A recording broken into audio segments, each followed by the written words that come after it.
Donc, il est 10h05. Bonjour à toutes les personnes qui sont connectées à ce webinaire de présentation d'un nouvel outil de la SRA Grand Est. C'est une carte mentale dédiée à l'identitovigilance. On va pouvoir démarrer tranquillement. Vous êtes actuellement 44 participants connectés.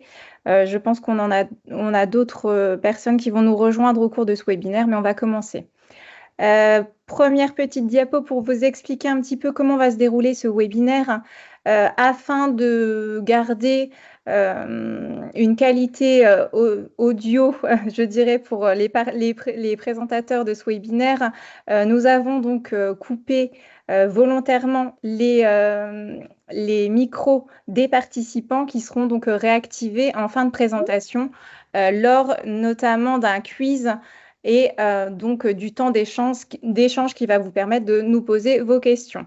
De même, la partie chat a été déconnectée pour le moment et sera réactivée donc en fin de présentation au moment donc du quiz et des questions. Le webinaire, comme vous le voyez, est enregistré et un replay sera disponible sur notre site internet à l'issue de ce webinaire. Au sommaire de ce matin, on va se présenter à la fois l'équipe EIGS de la SRA Grand Est et vous avez également la participation du docteur Étienne que je remercie, qui se présentera également, et de Ségolène Barre qui va également se présenter. On les remercie en tout cas de leur présence et de leur participation à ce webinaire. En deuxième partie, on va faire un petit rappel sur l'origine de la création de cet outil qui part du groupe EIGS sanitaire, et je vais vous expliquer donc pourquoi on en est arrivé à aborder les barrières et plus particulièrement les barrières sur l'identitovigilance. En troisième partie, on va vous présenter donc l'outil en lui-même, qui est une carte mentale qui va reprendre les étapes du parcours d'un patient en secteur sanitaire de son entrée à sa sortie, et donc quelles sont les barrières de prévention qui sont déjà existantes ou qui vont pouvoir être améliorées dans vos établissements pour renforcer la sécurité du patient. En quatrième partie, on passera sur les étapes de bonne pratique en matière d'identitovigilance. Comment est-ce qu'on fait pour bien identifier les patients et pour bien sécuriser nos pratiques. Et cette partie-là sera abordée par Dr Étienne et Ségolène Barre. Une cinquième partie dédiée à un quiz pour voir si on a été parfaitement clair au cours de cette présentation. Et en dernière partie, un temps d'échange où vous pourrez nous poser l'ensemble de vos questions qui seront venues à l'issue de ce webinaire. On va se présenter. Je vais laisser Dr Martin se présenter, qui est notre médecin coordonnateur sur la structure régionale d'appui. Bonjour à tous. Je suis le docteur Martin, je suis médecin coordonnateur de la structure régionale d'appui depuis quelques années maintenant. Je suis également en parallèle praticien hospitalier de médecine polyvalente et j'ai la chance d'être expert HAS au niveau des EIGS, ce qui permet de reprendre et de refaire une expertise de toutes les déclarations d'événements indésirables graves associés aux soins au niveau de l'HAS sur les autres grandes régions que la région Grand Est. Merci. Alors moi, je suis Émilie Steinfeld, je suis infirmière chargée de mission au sein de la structure régionale d'appui du Grand Est depuis bientôt 4 ans. Avant d'occuper ce poste, j'exerçais mon métier d'infirmière en secteur de soins. J'étais en chirurgie vasculaire principalement pendant 12 ans. Je vais laisser la main à Dr Étienne et Ségolène Barre pour se présenter. Ségolène, si tu veux commencer.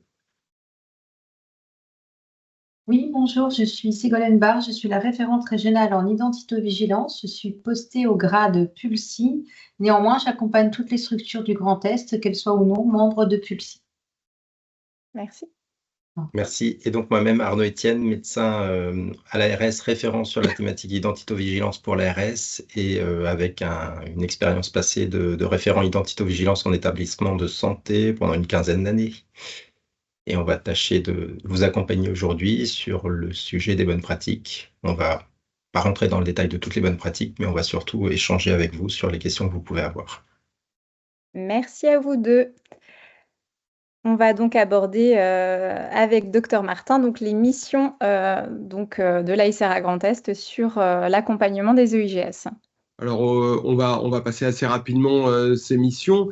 Les structures régionales d'appui ont une mission principale, suite au décret du 25 novembre 2016, effectivement, de venir en appui sur les déclarations des événements indésirables graves associés aux soins. Donc, effectivement, dans la région Grand Est, nous venons en appui, que ce soit tout simplement par un coup de téléphone, où vous pouvez nous solliciter au premier abord pour savoir déjà si c'est un EIGS ou pas, jusqu'à l'accompagnement complet de la revue de morbimortalité et de la recherche des causes profondes pour vous aider dans ces missions. Nous avons également une mission sur ces EIGS de RMM interétablissement assez fréquente quand il s'agit de plusieurs établissements. Les autres missions de la SRA sont principalement des missions de formation, notamment sur la qualité, les démarches d'amélioration de la qualité et de la sécurité des prises en charge des patients, où on peut accompagner effectivement les professionnels, et notamment dans la certification, d'ailleurs que ce soit dans les établissements sanitaires ou médico-sociaux. Merci Olivier. Je vais aborder donc un petit peu la genèse de l'outil qu'on va vous présenter ce matin.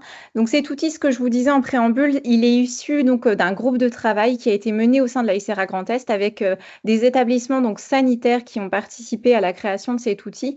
On a proposé différents axes de travail pour ce groupe afin d'enrichir le kit EIGS qui est déjà existant sur notre site internet, qui a d'ailleurs été revu cette année, présenté selon les secteurs d'activité. Donc, vous pouvez le retrouver sur le site internet. Et donc, le groupe de travail a choisi de travailler sur les barrières qui sont finalement rarement abordées quand on va analyser les EIGS, puisqu'un EIGS, vous allez le déclarer et vous allez avoir donc 2 temps pour remplir différents volets, dont l'analyse complète. Et finalement, on s'est rendu compte que les barrières, finalement, sont très, très peu décrites par les établissements lors du volet 2 notamment. Et c'est pour ça que le groupe de travail a choisi de partir sur cet axe-là. Du coup, on est parti sur un travail sur les barrières de sécurité et plus particulièrement donc sur l'identitovigilance. Quelles sont les barrières de prévention qui sont déjà existantes au sein de vos établissements et qui peuvent être renforcées tout au long du parcours du patient, de son entrée à sa sortie? Avant d'aborder ça, on va voir quelques chiffres pour illustrer un petit peu les propos qu'on va pouvoir vous tenir ce matin. Je laisse la parole à Dr Martin. Alors, on peut remarquer qu'il y avait différentes erreurs d'identification. On a des erreurs d'identification dans la littérature, où on retrouve effectivement sur la base UIGS, ça représenterait à peu près 14% des erreurs de patients sur 256 déclarations.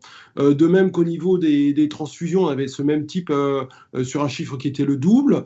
On remarque également sur des archives de dossiers un taux d'erreur à 3%. Alors, à prendre effectivement avec des pincettes tous ces chiffres, où on peut considérer qu'il y a probablement de nombreux biais dans ces chiffres. Sur la slide suivante, c'est assez intéressant parce qu'on remarque finalement que les erreurs d'identitovigilance sont rarement décrites directement, mais par contre, on les retrouve dans tous les défauts et dans toutes les causes profondes quand on fait les analyses de ces événements indésirables. Finalement, il y a toujours, ou toujours c'est un petit peu beaucoup, mais il y a très très très souvent des erreurs d'identitovigilance dans les causes.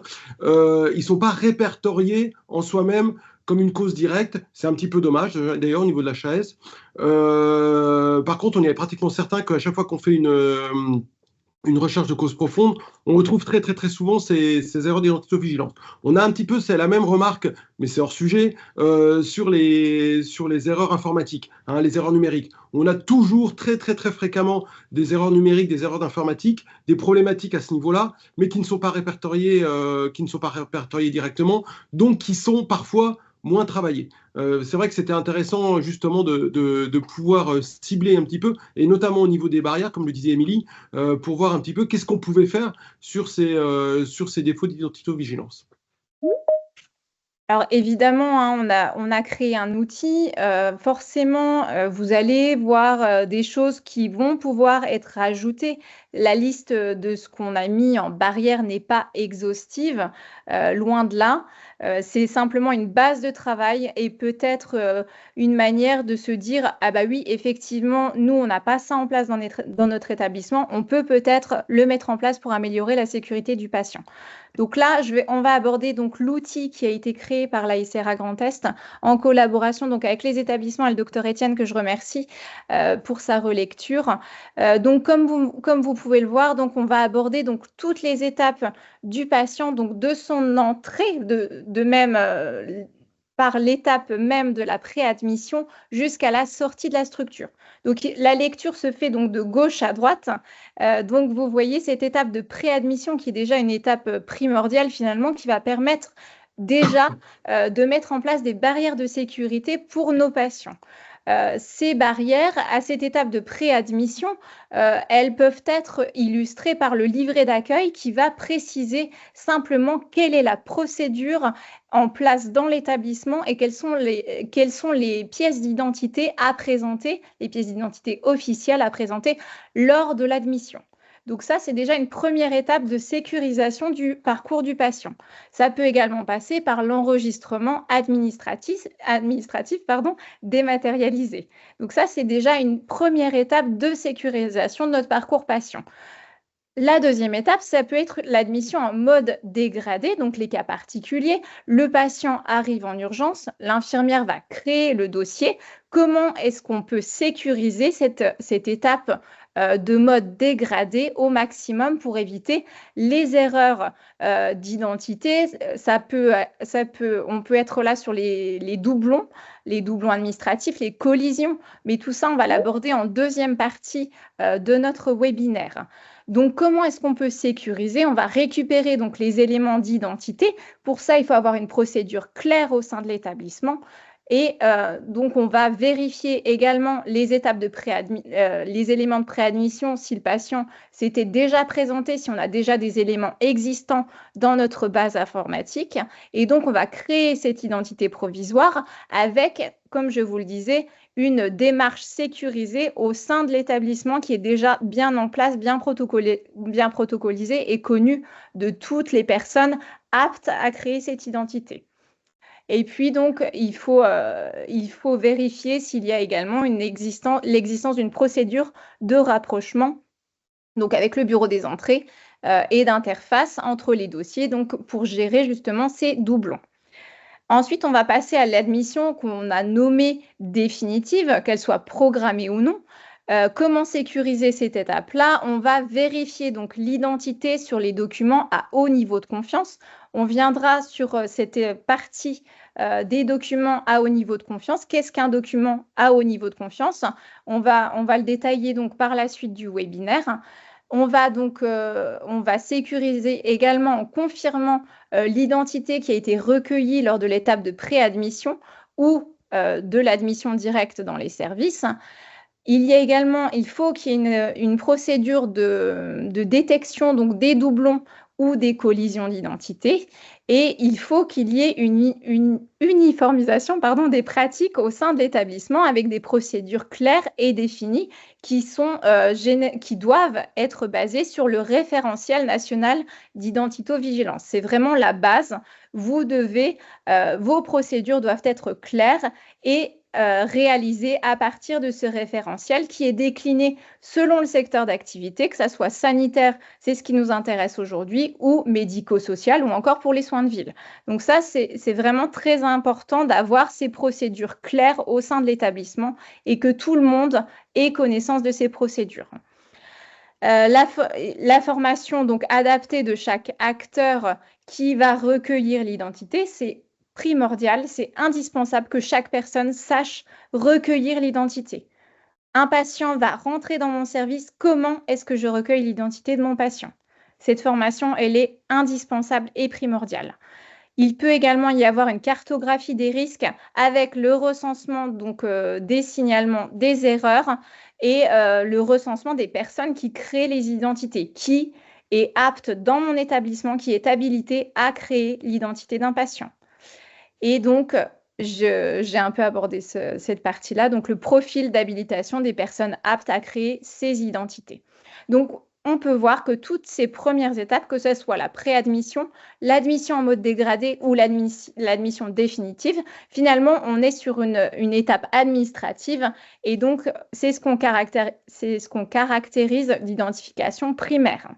Par la suite, on va être sur une identification secondaire puisqu'on va rentrer, donc finalement, j'identifie mon patient avant la réalisation des soins.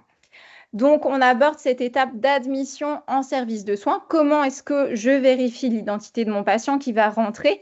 Mon patient arrive avec son dossier administratif dans le secteur de soins. Qu'est-ce que je fais? On a donc cette étape de double vérification de l'identité du patient qui permet de sécuriser effectivement sécuriser donc la vérification de l'identité et cette étape de pose du bracelet d'identité. Je pose mon bracelet d'identité une fois que j'ai vérifié que ça a été doublement vérifié, moi, une collègue, une fois qu'on est certain de l'identité du patient. On a vérifié l'identité à la fois en en faisant décliner l'identité au patient, en vérifiant pardon, je cherche mes mots, le fait que l'identité que le patient nous décline est bien la même que celle que je retrouve dans le dossier, par exemple avec la photocopie de la carte nationale d'identité. Donc cette étape-là, elle est primordiale. Je pose un bracelet quand je suis certain de l'identité de mon patient.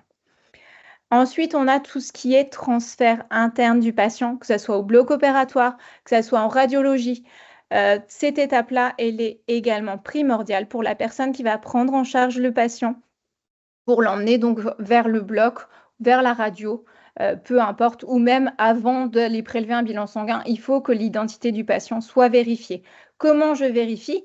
Quelles sont les barrières qui sont déjà en place ou que je peux mettre en place? Ça passe par la vérification du bracelet avec de même la déclinaison de l'identité par le patient s'il en est capable, évidemment. Le double contrôle en cas de geste à risque. Ça peut passer également par la checklist qui va être réalisée en temps réel si on part sur le bloc opératoire. C'est primordial également. Le respect du programme opératoire qui a été établi au préalable, c'est aussi une barrière de sécurité. Mon patient, il est prévu pour passer à midi.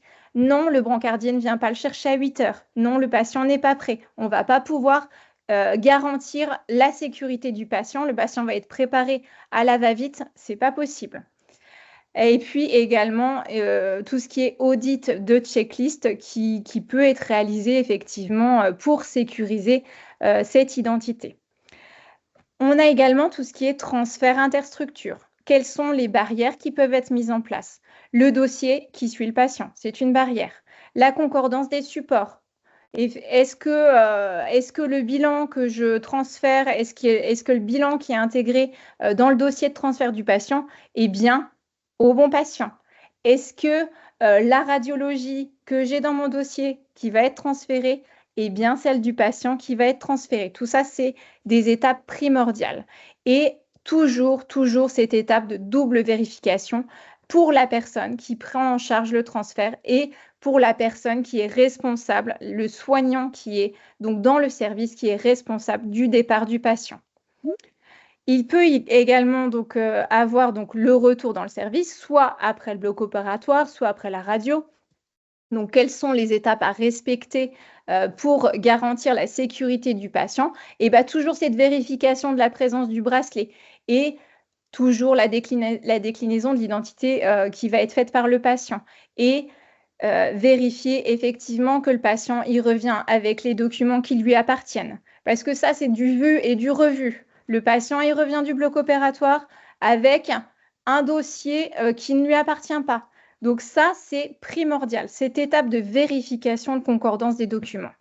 Et enfin, la dernière étape, c'est cette étape de sortie de la structure.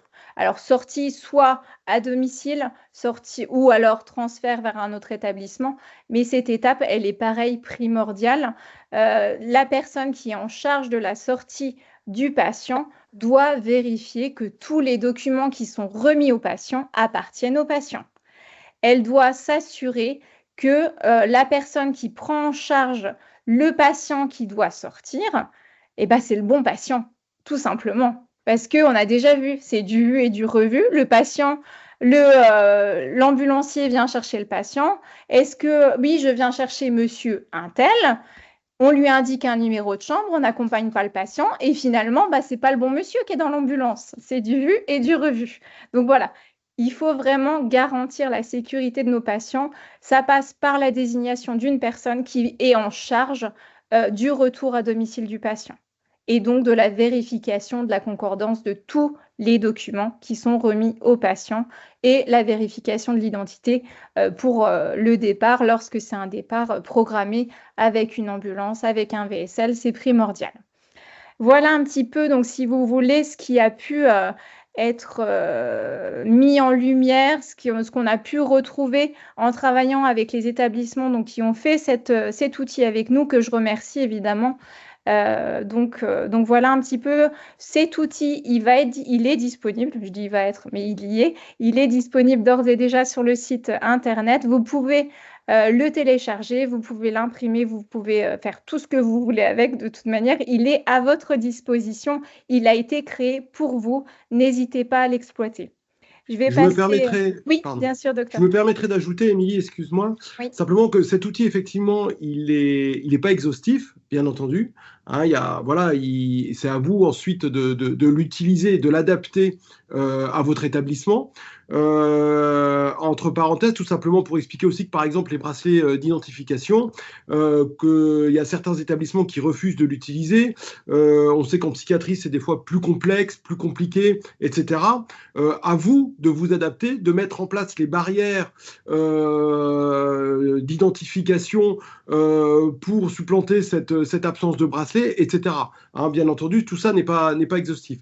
De même, la double vérification, on sait parfaitement que dans le contexte actuel de manque de soignants, etc., c'est pas toujours évident de pouvoir mettre en place ces doubles vérifications. À vous, ensuite, de mettre en place la possibilité de moyens pour vérifier, pour voir comment ça peut être fait, comment dans le parcours du patient, on peut effectivement avoir ces barrières de sécurité et de les identifier. Hein. C'est plus ces éléments-là qui seront importants et qu'il faut essayer de retravailler dans votre parcours. Tout à fait, et sans oublier, effectivement, hein, c'est ce qu'on a mis en rouge au milieu, c'est la participation active du patient qui est primordiale. Le patient doit être acteur, effectivement, de sa sécurité en fournissant les pièces d'identité qui sont à haut niveau de confiance, en déclinant son identité s'il en est capable. S'il n'en est pas capable, effectivement, il faut avoir d'autres ressources pour pouvoir sécuriser cette identification du patient qui est primordiale. Je vais laisser la parole à Dr Étienne qui va aborder cet outil se décline en deux parties. Hein, cette première partie avec toutes ces étapes du patient et donc les barrières qui peuvent être mises en place au sein de vos établissements, et une deuxième partie où on a abordé l'INS. Qu'est-ce qu'une barrière de sécurité et donc comment on peut recueillir effectivement l'identité du patient? Je vous laisse la main, docteur. Merci Émilie, merci Olivier. Je pense que je n'ai rien à ajouter sur la déclinaison très précise, étape par étape, et puis la synthèse. Effectivement, le document n'est pas exhaustif, bien entendu. Sur ce verso du document, on avait simplement effectivement voulu remettre des éléments clés sur alors l'INS déjà, l'identité nationale de santé, qui est une identité mise en œuvre d'un point de vue dans les textes réglementaires depuis 1er janvier 2021, qui se met en œuvre dans les établissements petit à petit, dans les établissements et dans l'ensemble des structures qui prennent en charge les patients, qui a un rôle essentiel, surtout essentiellement dans le partage d'informations. Donc, on reviendra dessus dans la suite de l'intervention. Donc, assurer un partage fiable, s'assurer que quand on prend en charge une personne dans un établissement, que la prise en charge se poursuit en ville ou dans un autre établissement, on parle bien de la même personne, on partage bien les informations qui concernent une seule et même personne, donc une identité unique et fiable et partagée. Là-dessus, il y a vraiment un travail d'accompagnement de Ségolène au niveau de la cellule régionale identito-vigilance autant que de besoin. Vous êtes déjà, vous, tous, établissements, structures pleinement concernés, impliqués, et vous y travaillez déjà de manière tout à fait efficace les uns les autres. Si vous avez besoin d'appui, la cellule régionale identito-vigilance est là pour vous aider aussi pour toutes les questions, parce que la mise en place ne se fait pas de manière très simple non plus. Un certain nombre de difficultés qu'on peut rencontrer, on est là pour vous appuyer. Sur la partie centrale, qu'est-ce qu'une barrière? Ben là, pour le coup, c'est beaucoup plus le métier SRA. Oui. Ma formation initiale est pas trop complète sur la démarche qualité là-dessus. Mais voilà, l'idée de cette partie centrale, c'est vraiment aussi de vous rappeler, y compris dans l'analyse des événements indésirables, d'essayer de bien faire de manière un peu rigoureuse et systématique. Hein. Milly, tu me reprends si je dis des bêtises, mais Oui, de faire oui, non, il n'y a pas de souci. Je peux vous compléter sur cette partie-là. Effectivement, les barrières en qualité, bah, qu'est-ce qu'une barrière? C'est évidemment pas une barrière de ligne, hein, on peut l'entendre, effectivement. Vous avez donc 3 types de barrières qui existent, qui peuvent alimenter votre volet 2 quand vous allez le compléter. Donc, la première partie, ce sont toutes les barrières de prévention qu'on a vues donc, au préalable sur la carte mentale. Elles vont empêcher tout simplement la survenue de l'accident. Ensuite, vous avez ce qu'on appelle les barrières de récupération. L'erreur, elle est faite, elle est là. Mais qu'est-ce qui a été mis en place pour en limiter donc les conséquences? Donc ça, c'est ce qu'on appelle les barrières de récupération. Et ensuite, vous avez les barrières d'atténuation. L'accident, il est avéré et les conséquences sont limitées grâce à ces barrières d'atténuation. Donc généralement, dans ces barrières d'atténuation, on va pouvoir retrouver différents éléments, que ça soit la réanimation, que ça soit en cas d'erreur d'insuline, la détection de l'erreur par une glycémie qui a été réalisée. Il y a vraiment différentes choses qui peuvent alimenter finalement votre volet 2, le compléter.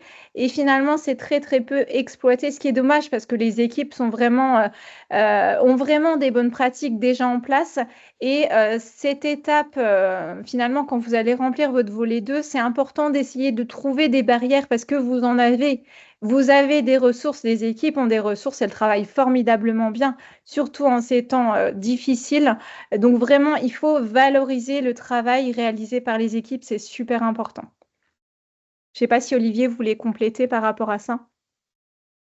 Non, je crois que tu as tout dit, tu as bien précisé tout ce qu'il fallait effectivement sur ces barrières. Non, j'ai rien à ajouter c'est parfait.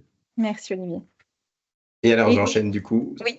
Voilà, sur le comment recueillir l'identité du patient, on vous a mis là-dessus vraiment les étapes clés de l'identification à partir d'un document d'identité. On marque privilégier un document d'identité à haut niveau de confiance. On sait bien que ça ne peut pas être toujours le cas. On est sur 2 sujets. La qualification de l'INS, la validation de la qualification de l'INS qui nécessite d'avoir des documents au niveau de confiance. Et puis, en l'absence du document à haut niveau de confiance, comment on sécurise au maximum l'identification sans pour autant pouvoir valider ou qualifier l'INS. Donc, privilégier des documents d'identité à haut niveau de confiance, interroger le patient avec des questions ouvertes tout au long de sa prise en charge. C'est un des éléments clés qu'on peut rappeler à toutes les étapes qui viennent d'être citées, de s'assurer que les protocoles, les procédures intègrent bien ça. Faire participer le patient, c'était en point rouge, en fil rouge de toutes les étapes également rappelé ici. Et puis, utiliser des outils d'aide à l'identification. Donc, dans utiliser des outils, il y a outils, il faut en avoir. Et puis, utiliser, il faut décrire les protocoles et les procédures pour utiliser ces outils. Ils ne servent que si l'on les utilise et si on en a décrit les usages. Donc, on est vraiment dans la description de vos pratiques. Si ça te va, Émilie, sur cette slide?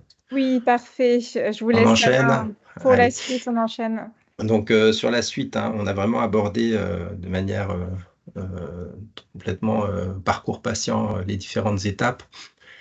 Là, le sujet, on voulait vous montrer quelques sujets et puis quelques définitions pour remettre quelques définitions et ouvrir les discussions derrière après. Donc, la première partie, là, on vous présentait une des situations particulières, donc c'est bien entendu pas toutes les situations que vous rencontrez à l'accueil, c'est pas la majorité des situations que vous rencontrez, mais c'est pour illustrer que effectivement l'identification à l'accueil du patient, ce n'est pas toujours aussi évident et simple qu'on pourrait le penser. Donc on est sur le cas d'un patient avec un document d'identité étrangère, qui est une situation qu'on rencontre aussi assez fréquemment dans les difficultés qui nous remontent, une carte d'identité ou un document étranger qui mentionne un nom finalement, et le questionnement qu'il faut avoir systématiquement et qu'il faut mettre dans vos procédures, de se poser la question de se poser la question de savoir quel est le nom mentionné sur ce document.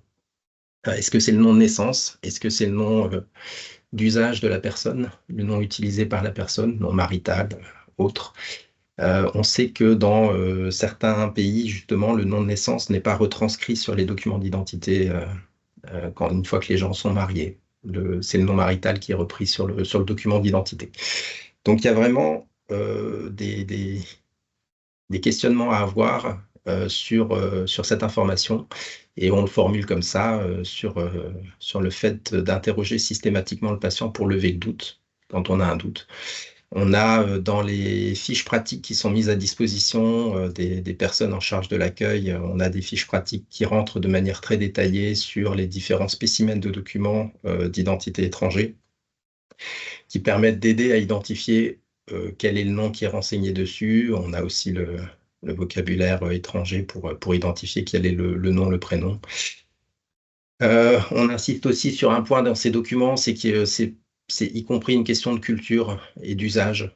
Quand vous parlez de nom de naissance, il y a des personnes d'origine étrangère pour lesquelles le nom de naissance n'a pas de sens, ça n'a pas de signification. Donc on essaye d'insister sur l'importance de bien reformuler parfois la question sur quel était le nom que vous portiez quand vous étiez enfant, quel était le nom que vous portiez à la naissance, quel était le nom de votre père. Pourquoi? Parce que derrière, on sait que le dialogue et l'interrogation avec le patient peut amener à des réponses parfois trop rapides et à des erreurs d'identification si on a justement cet écart de culture sur le concept même de nom de naissance. On va aussi rechercher un document différent quand on peut avoir encore des doutes, une attestation de carte vitale, différents documents. Donc on est vraiment à la recherche de faisceaux d'arguments pour finir par lever ou non le doute sur l'identité à inscrire. Et le dernier élément qui est reprécisé ici, le nom de naissance, lorsqu'il n'est pas présent sur le document présenté par le patient, il est recueilli sur la déclaration par le patient. Et à ce moment-là, bien entendu, on ne va pas qualifier l'INS derrière, mais on va recueillir le nom de naissance tel qu'il est déclaré par le patient. C'est un cas particulier, un petit peu détaillé, pas tant que ça. Il y en a un peu plus dans la fiche pratique, mais c'est pour illustrer avec un cas particulier les difficultés que peuvent rencontrer les admissions, les cas qui peuvent poser question sur les bonnes pratiques dans les premières estimations, notamment avec le déploiement de l'INS, les cas qui pouvaient poser question sur les bonnes pratiques représentaient environ 30% des admissions. Donc, c'est pas anodin pour du personnel en charge des admissions d'avoir à se dire, dans 30% des cas, est-ce que c'est une situation particulière? Comment est-ce que je dois la traiter? Passer, si tu veux bien, Émilie. Donc là, voilà, j'ai repris là juste 2, 3, 4 questions qui remontent dans les cas aujourd'hui évidents. Est-ce que je peux valider une identité sur une photocopie? Est-ce que j'ai 2 documents discordants, lequel est-ce que je dois privilégier, si je dois en privilégier un? Et puis, j'ai déjà une identité présente dans mon système d'information, pas écrite tout à fait de la même manière. Qu'est-ce que je fais? Est-ce que je reprends l'identité pour avoir la continuité du dossier? Est-ce que je prends le risque de faire une collision et de mélanger les informations de 2 personnes différentes? Donc, toutes ces questions pratiques, on va les retrouver normalement les réponses vont être dans vos différentes procédures.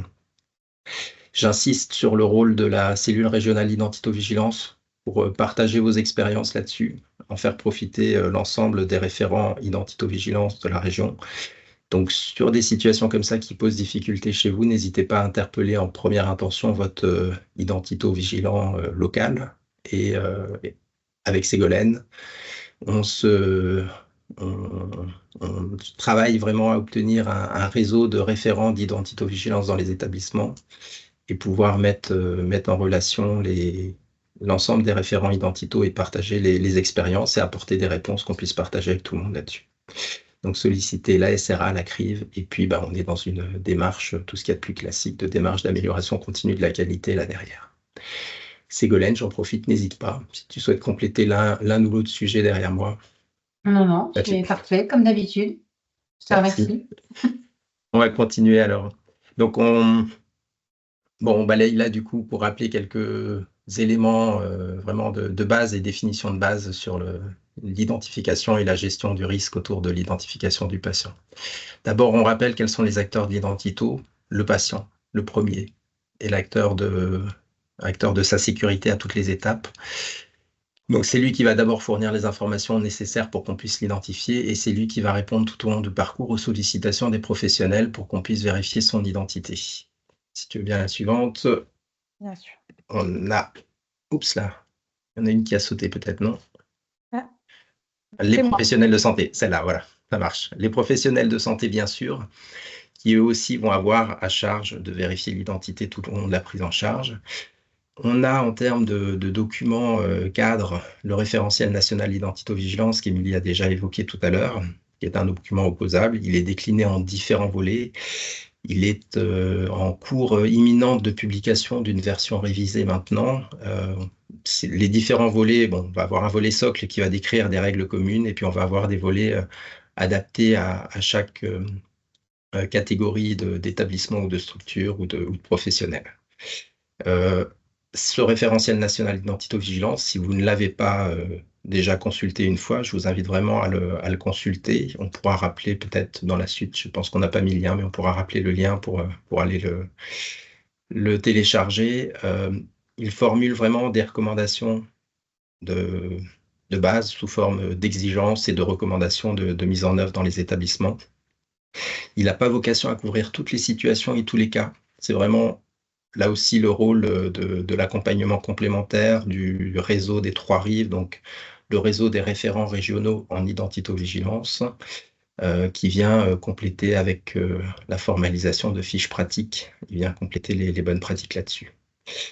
Sur ce premier point, sans aller tout de suite sur le RNIV, si tu veux, on a le patient, les professionnels, et derrière, pour moi, pour les référents qui sont en établissement et pour les professionnels, un sujet d'identifier quels sont les freins les plus classiques qu'on retrouve et qui génèrent des erreurs d'identification. Les freins les plus classiques, on va retrouver déjà avoir conscience qu'au niveau du patient, le patient se retrouve en établissement, il se retrouve en situation de soins, il est face à des professionnels.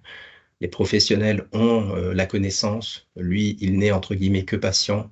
Le ressenti et le vécu est bien souvent comme ça, et la conséquence très pratique et très simple, c'est que si la question n'est pas une question ouverte, la réponse du patient sera bien souvent oui, sans même peut-être avoir compris la question.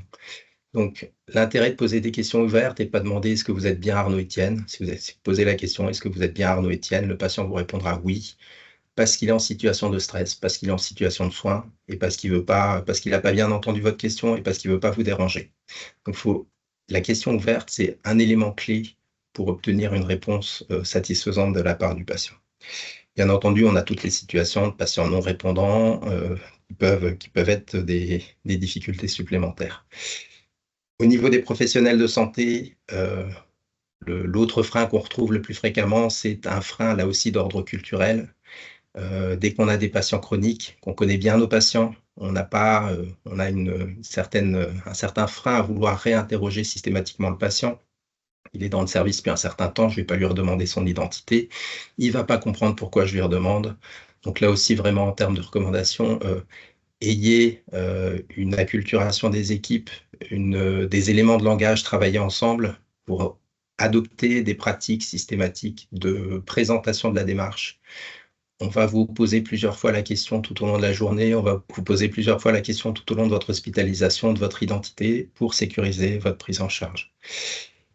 On peut interroger si ça pose difficulté, là aussi c'est des réflexions à avoir dans vos structures, on peut interroger le patient en sollicitant qu'il décline aussi sa date de naissance, plus facilement que son nom et son prénom. La date de naissance, c'est un critère discriminant un peu plus fort.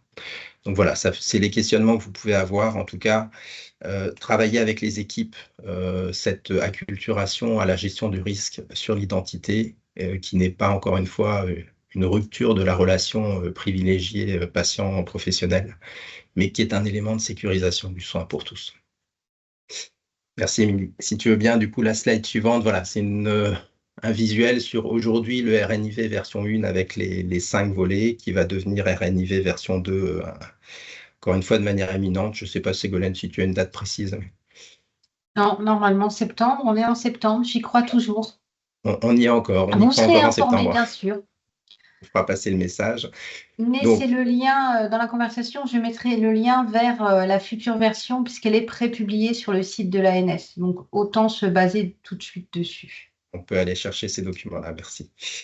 Et donc, vous voyez, dans ces différents volets, des exigences, des recommandations qui sont formulées, donc des exigences en termes de système d'information, comment doivent fonctionner vos logiciels pour enregistrer correctement une identité, et puis des exigences en termes de pratiques professionnelles, et ces volets qui sont déclinés à l'échelle des établissements sanitaires, médico-sociaux ou des structures non hospitalières.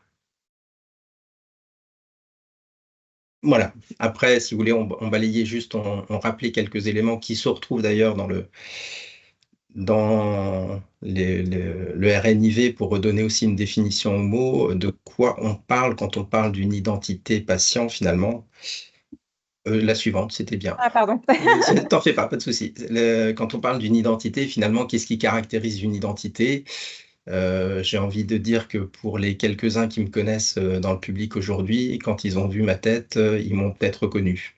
C'est ce qui me caractérise. Pour autant, je ne suis pas connu du professionnel de santé que je vais aller voir pour une consultation, ni de la structure hospitalière vers laquelle il va m'adresser. Donc, ce qui me caractérise et ce qui m'identifie, ce n'est pas ce qui permet de partager de l'information. Donc, on partage l'information en mettant des informations basées sur les traits de l'identité. Et les traits de l'identité, c'est ce qui va permettre un partage d'informations sur une identité fiable et partagée de la même manière entre les structures.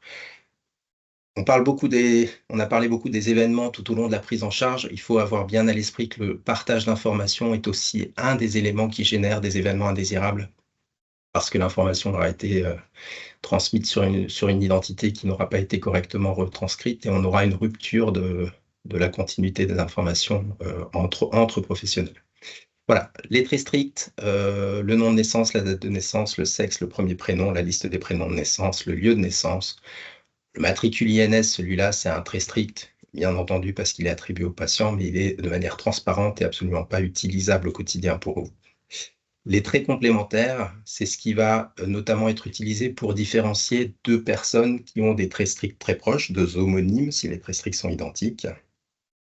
Et dans les traits complémentaires, on va avoir des informations sur le nom, le prénom utilisé, cette fois-ci, dans la vie quotidienne. Hein. Je peux avoir mon nom de naissance, c'est invariable, mais mon nom de mariage, mon nom marital, mon nom utilisé peut être différent, de même que mon prénom utilisé peut être différent. Mes coordonnées domicile, des numéros de téléphone sont des informations complémentaires qui permettent de distinguer deux homonymes, encore une fois. À l'identification du patient, à l'identification première, à l'accueil, à la vérification de l'identité et la validation de l'identité du patient. Donc là, on est sur un axe de validation de l'identité nationale de santé qui sert encore une fois à ce partage d'informations fiables, ce partage fiable d'informations. On utilise du coup les recommandations et le RNIV précise bien les conditions dans lesquelles on peut valider une identité en s'appuyant cette fois-ci sur des dispositifs d'identification à haut niveau de confiance. Donc le passeport, la carte nationale d'identité, le titre de séjour, l'acte de naissance ou le livret de famille. Se développent aussi les dispositifs numériques d'authentification qui permettent d'apporter un niveau d'identification satisfaisante pour qualifier une identité. On ne va pas rentrer dans le détail. Le seul élément peut-être à bien retenir aujourd'hui, c'est que la carte vitale telle que vous la connaissez en format format petite carte plastique, l'identité qui est retranscrite sur la carte vitale n'est à ce jour pas satisfaisante pour permettre de valider une identité. On a déjà abordé le sujet, on le rebalaye ici rapidement. L'identification primaire, c'est le terme qu'on emploie pour parler de l'identification au moment de l'accueil, l'enregistrement d'une identité dans le système d'information, dans le dossier du patient. Donc la création d'une identité et le rattachement des informations à cette identité pour la suite de la prise en charge. Alors, étape administrative, certes, mais combien précieuse et essentielle parce que de cette étape dépend l'intégralité du partage de l'information, de la continuité de l'information entre deux épisodes de soins. Donc, on parle d'identification primaire à ce moment-là, d'identification secondaire, mais tout aussi importante de vérifier l'identification tout au long du parcours, au moment des soins, dans la prise en charge du patient derrière. Les erreurs d'identification, pour l'évoquer, pour que, voilà, si c'est pas votre pratique quotidienne, pour l'avoir entendu au moins une fois, quels sont les risques finalement quand on accueille un patient et qu'on crée son identité dans un système d'information ou qu'on récupère son identité dans un système d'information? On a principalement deux risques. On va avoir le risque de créer une nouvelle identité pour un patient qui disposait déjà d'une identité dans le système d'information. On crée à ce moment-là ce qu'on appelle un doublon d'identité. Une même personne a deux identités dans le système d'information, donc deux identités, deux dossiers patients, chacune contenant des informations du même patient, et on a donc une rupture dans la continuité de la prise en charge et dans l'accès à la complétude des informations qui le concernent. Donc, derrière des conséquences pratiques sur la prise en charge avec un risque de ne pas avoir en consultation les informations complètes concernant le patient. La deuxième erreur d'identification primaire, c'est la collision d'identité. Cette fois-ci, c'est l'accueil d'un patient avec le risque de rattacher l'épisode de soins qui concerne ce patient, l'épisode de soins qui concerne ce patient à une identité déjà existante qui ne concerne pas la même personne. Et à ce moment-là, de mélanger des informations médicales concernant deux personnes différentes. Le risque le plus important là derrière va être typiquement sur le risque le plus important en termes d'impact derrière, ça va être sur des groupes sanguins typiquement où on peut retrouver des informations concernant des personnes différentes dans un même dossier. Et enfin, derrière, les erreurs d'identification secondaire, c'est celles qu'on va retrouver dans tout ce que vous allez déclarer en événement indésirable associé aux soins, en événement indésirable grave. Une liste là non exhaustive, mais bien entendu, parmi les plus fréquents, les erreurs d'administration de traitement, les erreurs de préparation pour un examen.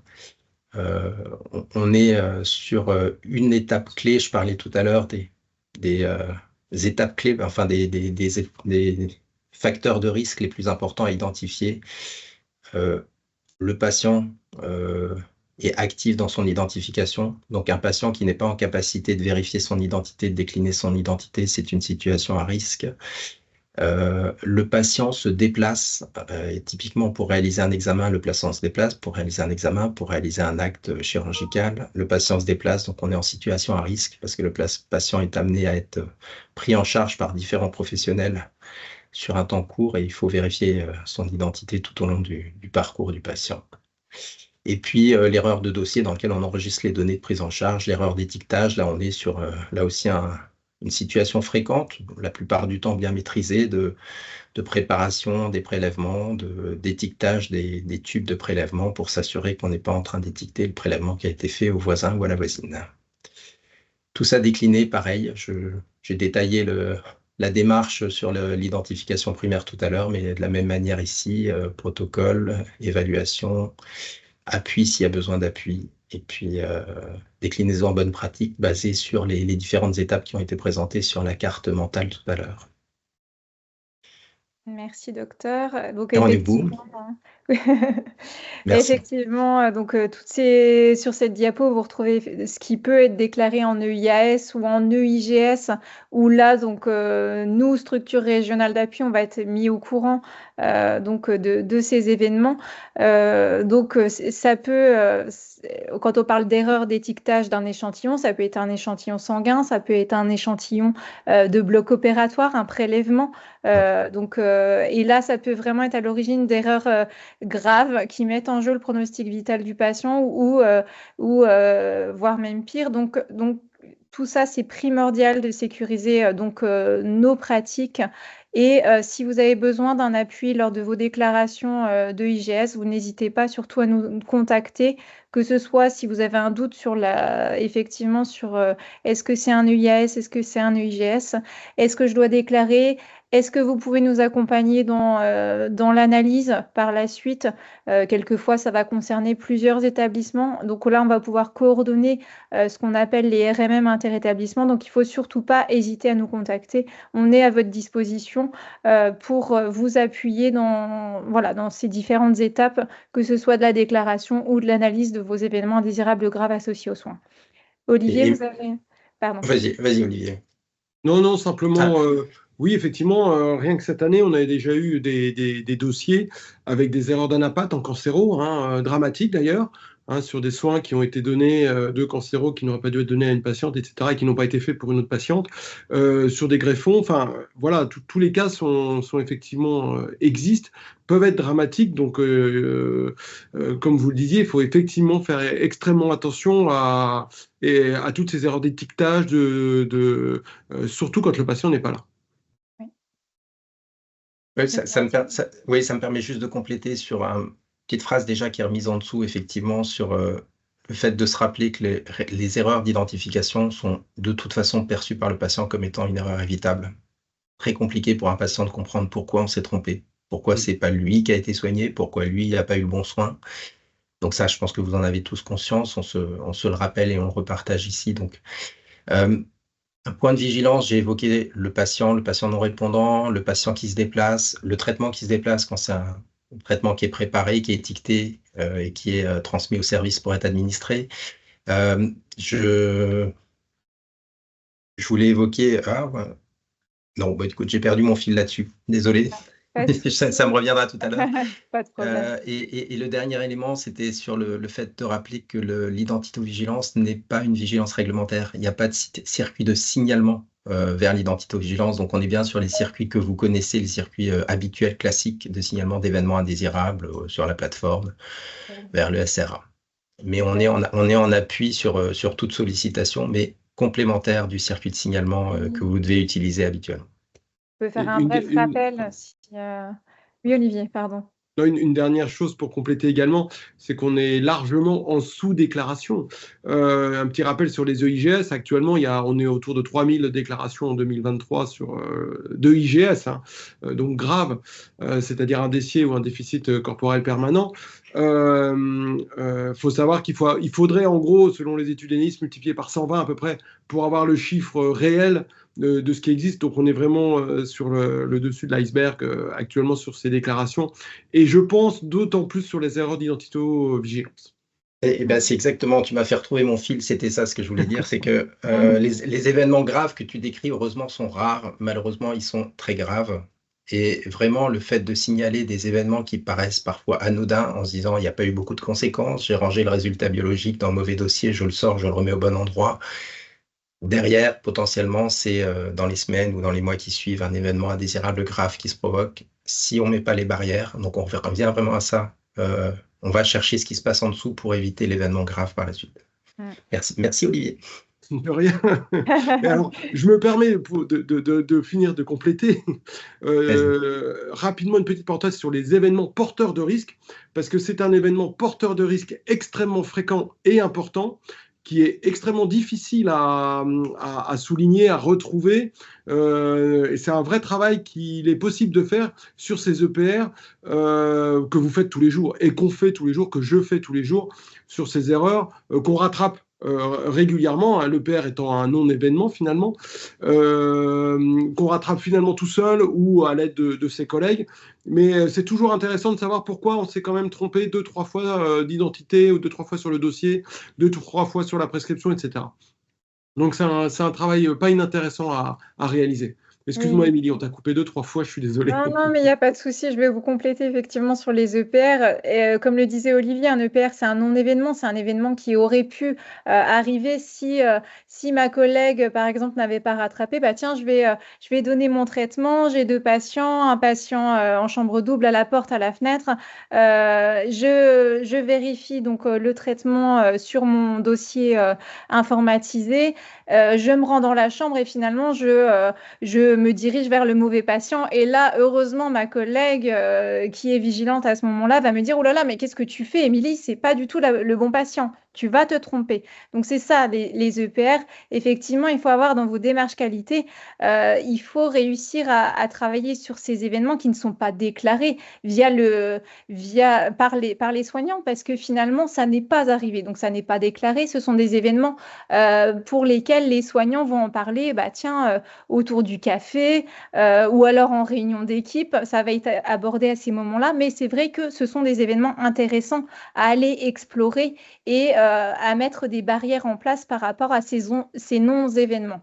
Je voulais revenir vraiment très brièvement sur, on a parlé du circuit de déclaration classique de vos EIGS. Effectivement, les déclarations de EIGS, elles passent sur le portail national de signalement des événements indésirables associés aux soins. Donc, pourquoi ça passe par le national? C'est simplement parce qu'après, vos ARS régionales vont être mises au courant des événements et ça va être vu en commission. Alors, classiquement, chez nous, région Grand Est, en commission régionale d'analyse et de suivi qui ont lieu tous les 15 jours avec les vigilances, donc que ce soit nous, structure régionale d'appui, avec également l'OMEDIT, tout ce qui est la pharmacovigilance. Donc les structures régionales d'appui, les SRVA vont assister à ces commissions régionales et être mises au courant de ces événements lors de ces commissions régionales. Donc, les événements, ils sont déclarés en 2 temps sur le portail national. Premier temps, je déclare l'événement avec les éléments dont j'ai connaissance, les premiers éléments. Donc, cette déclaration, elle est réalisée de manière immédiate. Alors, on tolère, voilà, si l'événement a lieu le vendredi, on tolère que la déclaration soit faite le lundi, il n'y a pas de souci. On ne va pas vous reprocher de déclarer un événement 3 jours après. Des fois, on est mis au courant 3 mois après. Donc là, c'est un peu plus reprochable. Mais donc, cette première déclaration, les premiers éléments dont l'établissement a connaissance, donc de manière immédiate. Et puis, dans un deuxième temps, vous avez donc 3 mois pour réaliser ce qu'on appelle le volet 2, avec cette fois-ci les éléments d'analyse qui a été mené via une méthode d'analyse des causes profondes choisie par l'établissement. Voilà, c'était la petite parenthèse que je voulais faire. Et donc, comme je vous l'ai dit au préalable, vous pouvez nous contacter à toutes les étapes de votre déclaration. S'il y a un doute, si vous devez déclarer ou pas, jusqu'à cette étape d'accompagnement à l'analyse, à la coordination de vos RMM interétablissements, si ça concerne plusieurs établissements. Je ferme ma parenthèse. Vous aviez quelque chose à rajouter, Olivier ou docteur Étienne, Ségolène? Non, non, je crois que tu as tout dit. N'hésitez pas à nous contacter si vous avez des soucis simplement dans vos déclarations, hein, on est évidemment là pour ça. On reste toujours disponible voilà, pour savoir s'il faut déclarer, ne pas déclarer, si c'est un UIGS, si c'est un UIAS, que faire. N'hésitez surtout pas à nous appeler, à nous solliciter. On répondra toujours dans les 48 heures, 24-48 heures. On répond en général assez rapidement à vos sollicitations. Voilà, n'oublions pas que le but de tout ça, de finalement, si un événement indésirable grave arrive dans l'établissement, le but, c'est d'avancer, c'est de mettre en place les bonnes pratiques pour les soignants pour que ça ne se reproduise pas. Et ça, c'est vraiment la chose primordiale à retenir, c'est sécurisons les prises en charge de nos patients. On va passer à une petite étape où là, vous allez pouvoir participer. On va réactiver vos micros, le chat. Donc, c'est un petit quiz qu'on a élaboré donc, à partir des slides qu'on a pu détailler donc, ce matin pour voir un petit peu si vous avez compris tout simplement ce qu'on vous a raconté ou alors si on n'était vraiment pas clair du tout. Du coup, là, j'ai un doute. Mathieu? Je vous active le micro. Le chat. Tu prends en main le poli ou c'est moi? On vous présente Mathieu, qui est notre informaticien Voilà, au sein de la SRA. que je remercie beaucoup.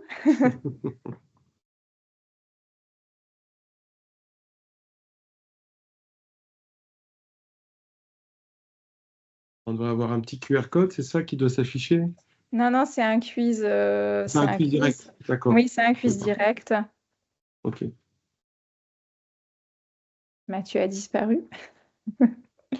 Non, je suis en train de lancer. D'accord, merci. On s'est pas trompé d'identité. C'était bien Mathieu. Voilà, donc la première question à laquelle vous allez pouvoir répondre, donc il existe 3 types de barrières de sécurité. Est-ce que c'est vrai ou est-ce que c'est faux? Donc ça, je l'ai abordé tout à l'heure sur la slide présentant donc la deuxième partie de l'outil élaboré. Donc les barrières de sécurité, est-ce qu'il y en a 3, oui ou non, vrai ou faux? On vous laisse donc répondre. Vrai.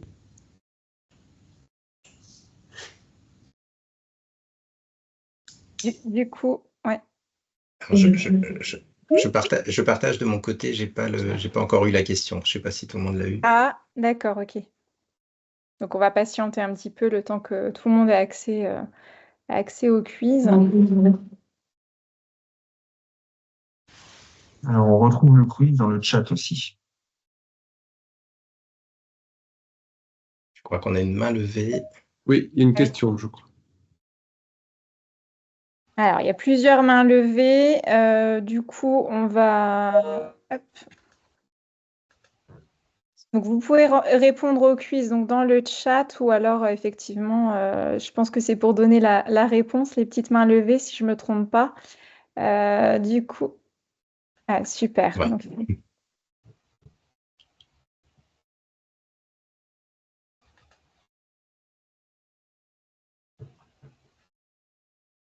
Peut-on répondre en direct? oui, vous C'est Madame pouvez. Cosmo. Oui, vous D'accord. pouvez, tout à fait, madame.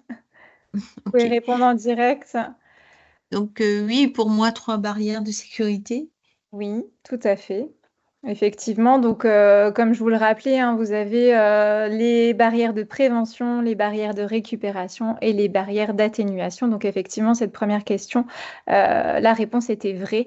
3 types de barrières de sécurité qui peuvent exister donc, dans vos procédures en place. Je vais me mettre dans la conversation. Donc, je pense que tout le monde avait répondu effectivement vrai. Donc, c'est parfait. On va pouvoir donc passer à la deuxième question. Donc, qui sont les principaux acteurs de l'identito-vigilance? Est-ce que ce sont les professionnels, les patients, la famille ou bien les 3? Qui sont les acteurs principaux de l'identito-vigilance d'après vous? Le patient en premier et la famille en deuxième. Et Oui. après, le professionnel de santé. Oui, donc finalement, Les effectivement, 3. les 3. Donc là, je vois les réponses qui arrivent. Oui, effectivement, le patient de prime abord, qui est l'acteur principal, et puis finalement, les professionnels, évidemment, hein, qui sont acteurs, que ça soit au moment de l'étape d'admission administrative ou lors de la réalisation des soins, c'est primordial.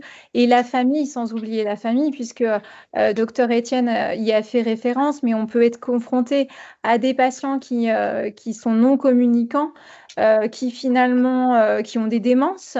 Donc, effectivement, donc les 3 sont acteurs de l'identito-vigilance. Donc, on va pouvoir répondre les 3 et passer à la 3e question. Les règles en matière d'identito-vigilance sont formalisées dans le référentiel national d'identito-vigilance. Est-ce que c'est vrai ou est-ce que c'est faux?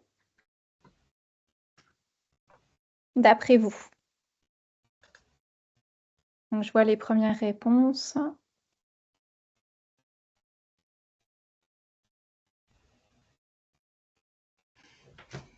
Donc c'est parfait, effectivement, on y a fait référence. Je vois que Ségolène Barre a mis le lien vers le référentiel national. Merci Ségolène dans le chat.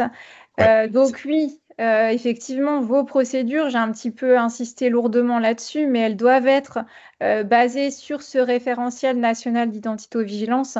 C'est la base pour élaborer vos procédures et améliorer effectivement la sécurisation des pratiques. Et je place un mot ici. Oui, bien sûr. N'hésitez pas si vous avez du mal à interpréter les situations. C'est toujours très compliqué d'écrire les choses. Si vous rédigez vos procédures, vous le savez. Donc, c'est toujours très compliqué d'écrire les choses, de se faire comprendre, de cadrer toutes les situations. Donc, le référentiel national est large. Il est censé couvrir normalement toutes les situations. Si vous avez un doute sur l'interprétation, on est là en appui également. La 4e question, donc parmi les traits stricts d'identité, on retrouve le nom de naissance, le nom marital, le numéro de téléphone, la date de naissance ou l'email. Donc vous pouvez avoir plusieurs réponses. Donc quels sont les traits stricts d'identité? Donc ça c'est le docteur Étienne qui l'a abordé à la fois avec les traits stricts et les traits complémentaires pour qualifier l'identité. En fait, je sais pas, désolée, je sais pas où il faut l'écrire, donc je vous le dis comme ça, nom de naissance, date de naissance, sexe, premier prénom, lieu de naissance. Parfait. Les traits stricts, les traits complémentaires, prénom utilisé, numéro de téléphone, etc. Tout à fait, effectivement. Merci beaucoup de votre réponse. Donc là, je vois les autres réponses dans le chat. Donc effectivement, parmi les éléments des traits stricts d'identité, vous allez retrouver donc le nom de naissance et la date de naissance. Et puis en traits complémentaires qui sont abordés donc sur cette question un peu piège, je vous l'avoue, numéro de téléphone. Je ne suis pas d'accord, même si j'ai mis dans le... Alors, je n'ai pas bien entendu, je m'excuse. C'était peut-être un autre sujet, je crois. Oui, c'était une interférence. De pharmacie. Oui. D'accord, ok, donc très bien. Donc, comme je vous l'ai dit, donc le nom de naissance, la date de naissance et donc le reste, ce sont les traits complémentaires lorsqu'on a un doute. Parmi les principaux dispositifs à haut niveau de confiance, on retrouve la carte vitale, le passeport, la carte nationale d'identité, la carte de séjour ou France Connect. Donc pareil, vous pouvez avoir différentes réponses. Je vous laisse répondre dans le chat ou en direct si vous avez des difficultés.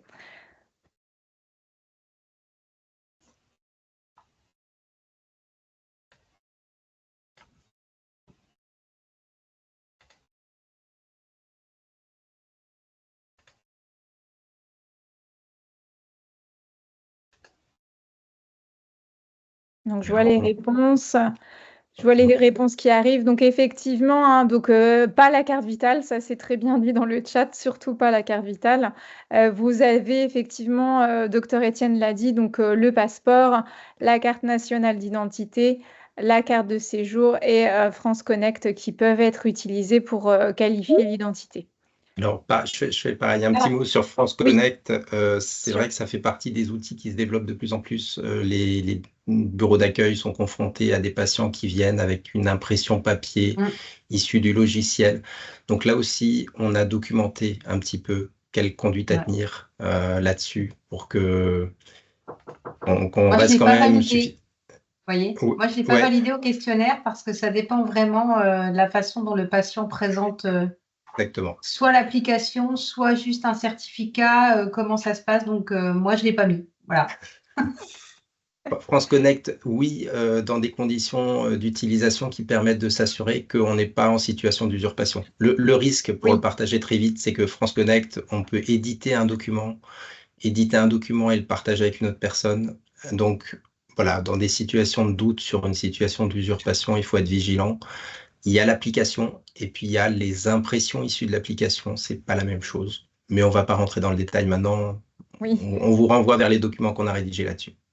Dans les procédures actuelles des établissements et dans l'attente que ce soit un petit peu consolidé, il suffit que les établissements disent et écrivent sur leur carnet d'accueil qu'ils ne réceptionneront pas ce type d'outils. Pourquoi pas aussi? Ça peut être. Alors, oui, c'est compliqué. Voilà. Parce que mais bon, comme on n'est pas encore certain et qu'effectivement, si ça prend du temps, que les patients. Voilà, de toute façon, expliquer aux patients qu'un autre document est préférable. Après, on a des fois Voilà. des situations compliquées de refus. Et puis, encore une fois, maintenant, les choses commencent à être écrites. Donc, on vous invite à vous rapprocher de votre référent qui revient vers nous et on partage ces documents-là. La prochaine question, donc avant de réaliser un soin, je vérifie l'identité du patient. Est-ce qu'il s'agit d'une identification primaire ou d'une identification secondaire, hein, d'après vous? Donc, je vois les réponses Je qui dirais arrivent. primaire. Mais... Alors, on va laisser un petit peu de temps pour répondre. Ah, Donc, on va refaire une brève parenthèse sur ces différents termes. J'attends encore un petit oui. peu. Je pensais pas que ça serait celle-là qui poserait souci. Ah oui, moi non plus, tout à fait. Ah, Je pensais qu'on avait été un petit peu lourd là-dessus, mais non, finalement, on va réinsister un petit peu. Donc, ces étapes, donc avant un soin, je vais réaliser une identification secondaire. L'identification primaire, c'est la partie réservée à nos secrétaires, à nos agents administratifs d'accueil, à nos ah oui, oui, professionnels oui. de santé. Quand le patient arrive, par exemple, en urgence, c'est cette étape administrative de création de l'identité sur le dossier, enfin, sur la base informatique. Et l'identification secondaire, c'est l'étape d'identification où le patient a son bracelet et je vais vérifier avant de faire un soin, avant d'administrer un traitement, cette identité. Donc là, Mhm. avant le soin, on est sur l'identification secondaire. Je ne sais pas Ah, si ok, oui. En fait, moi, je ne suis pas du tout dans le soin. Donc, en fait, pour moi, pour un soignant, son identification, c'est quand même, voilà, poser des questions ouvertes. Et puis, et pour moi, c'est la première des choses. Donc, Bien sûr, tout à fait. Alors, de toute manière, ça n'empêche pas de vérifier l'identité de la même manière pour le personnel administratif qui est aussi soignant, de toute manière. Maintenant, tout le monde est soignant, euh, qu'une infirmière qui va vérifier l'identité du patient avant un soin. C'est primordial que tout le monde ait la même manière de vérifier l'identité du patient et c'est pour ça qu'il faut que les procédures soient clairement établies et connues de tous dans vos établissements. Le, Je sais le- pas le si... ter- le terme primaire et secondaire génère parfois cette réaction de se dire c'est pas secondaire, c'est tout aussi Oui, important que primaire. Donc, voilà, c'est ça. c'est juste un ordre. voilà. Oui, Si oui, vous, si vous avez du mal, vous dites identification à l'accueil et identification au moment des soins. C'est tout voilà, Oui, aussi voilà, valable. oui, oui, c'est oui, ça. oui. Pas de Ok. souci. Parmi les principales erreurs d'identification primaire, donc on vient de faire la parenthèse là-dessus, donc cette étape de vérification de l'identité au niveau administratif, on retrouve donc les doublons d'identité, les collisions d'identité ou les deux. Quelles sont les principales erreurs qu'on peut retrouver? Donc je vous laisse répondre pareil dans le chat ou en direct, comme vous voulez.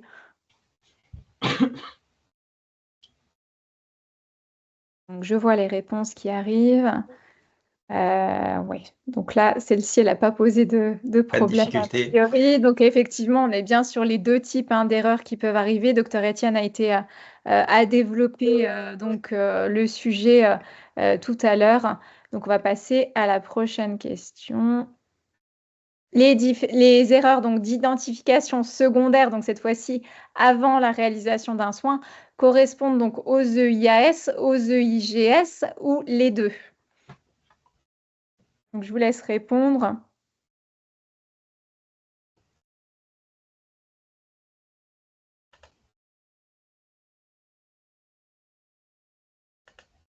Donc, pareil, ça a priori pas posé de problème. Effectivement, ça peut être les deux. On a aussi parlé des EPR. Là, je les avais pas mises puisque tout le monde ne sait pas ce que c'est un EPR. Donc, et ça peut effectivement correspondre soit à un événement indésirable associé aux soins, soit à un événement indésirable grave associé aux soins qui, là, demandera une déclaration obligatoire sur le portail national de signalement. Et donc, les défauts de respect des bonnes pratiques sont les sources principales des erreurs d'identification. Est-ce que c'est vrai ou est-ce que c'est faux?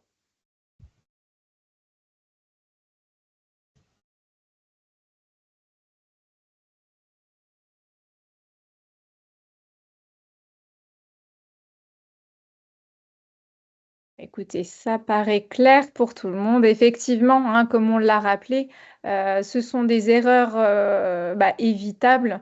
Et donc, c'est bien le défaut de respect des bonnes pratiques qui peut être à l'origine des erreurs d'identification. Donc, c'est bien vrai. Je crois qu'on arrive au terme. Ah non, pardon, encore une. On retrouve les erreurs d'identification dans de nombreuses thématiques d'événements indésirables graves associés aux soins. Est-ce que c'est vrai ou est-ce que c'est faux?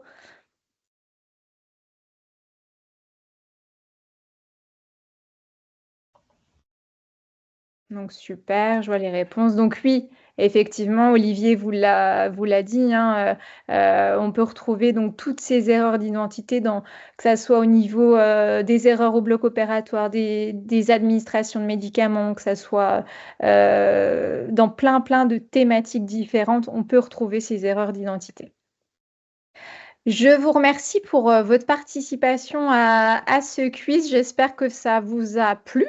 En tout cas, ça a permis de dynamiser un petit peu le webinaire.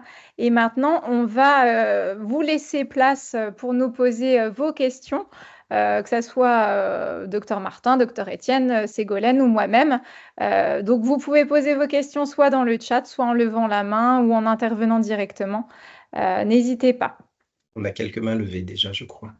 Alors, qui veut prendre la parole en Le premier? premier, on a Monsieur, Madame Philippe IV, je ne sais pas. J'écorche probablement le nom. À l'instant, j'ai cru qu'on avait Philippe Catherine, du coup. Peut-être. Excusez-moi, ça ne s'écrit pas comme ça, identito-vigilance.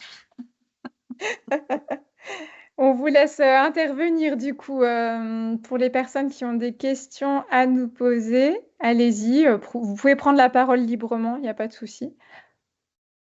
Il faut enlever le... Il faut juste activer vos micros, voilà. par contre. Il faut activer le micro.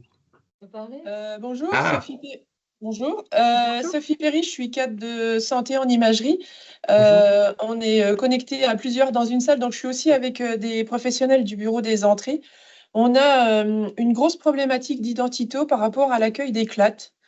Ça fait plusieurs mois, pour pas dire années, qu'on travaille avec les responsables CLAT qui adressent les patients pour les surveillances avec DRP.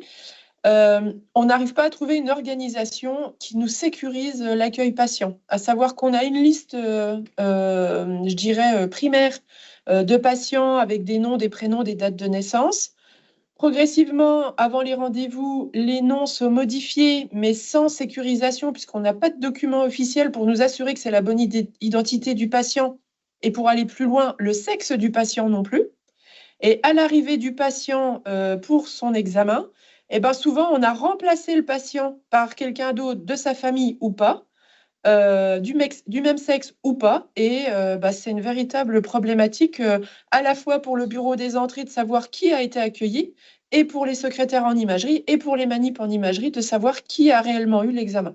Donc, sur ce travail-là, quelles pistes on peut avoir pour vraiment sécuriser ce parcours patient, parce que là, clairement, on n'est pas bon, quoi.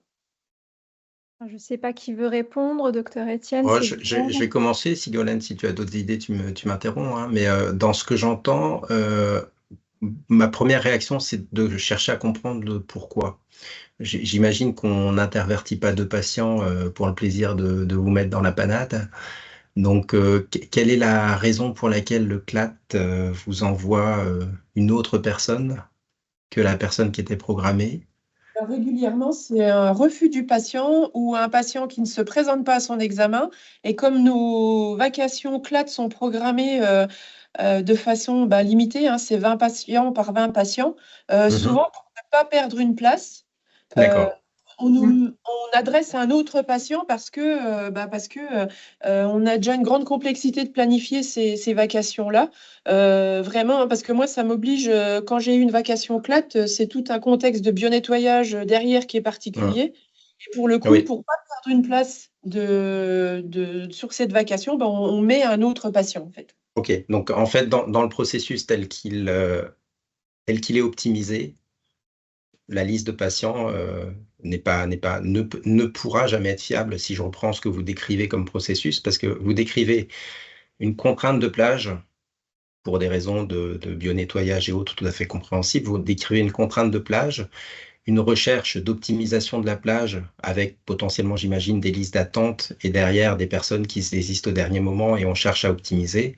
Donc à un moment, de toute façon, dans votre pratique, il arrivera toujours qu'une personne en remplace une autre. C'est bien ça? C'est ça. Et ça, il n'y a pas de raison que ça change. Donc après, je ne connais pas suffisamment, hein, je suis désolé, je vais poser des questions très naïves, hein, mais le patient arrive adressé par quelle voie? Comment est-ce que finalement on arrive à ce que le patient arrive avec en portant son identité finalement? Excuse-moi, au Oui, préalable, vas-y. peut-être définir ce que c'est que le CLAT, c'est le CLAT, centre de oui. lutte Oui, pardon. contre la tuberculose, hein, c'est ça, si je ne me trompe Oui. pas. C'est du CHU, c'est d'où?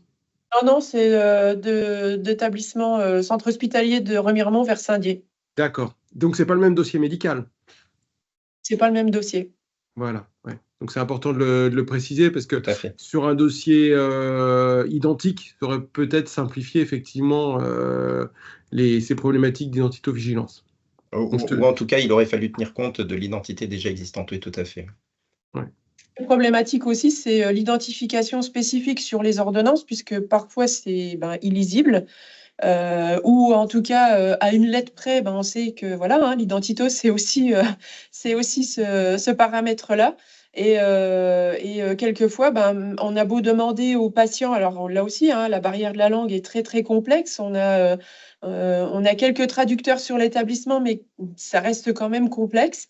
Et ce qui ajoute de la difficulté, c'est que, on va dire, dans 95% des cas, ils sont accompagnés par un professionnel du CLAT, mais régulièrement, ils arrivent seuls. Alors en plus, il y a un circuit particulier pour justement qu'ils ne passent pas dans d'autres salles d'attente avec le risque potentiel d'une contamination. Donc en plus, ils ont un circuit qui est déterminé, une salle d'attente dédiée, où clairement, s'ils sont seuls, ça devient très très complexe de vérifier à la fois l'ordonnance, le document, s'il y a de vérification d'identité.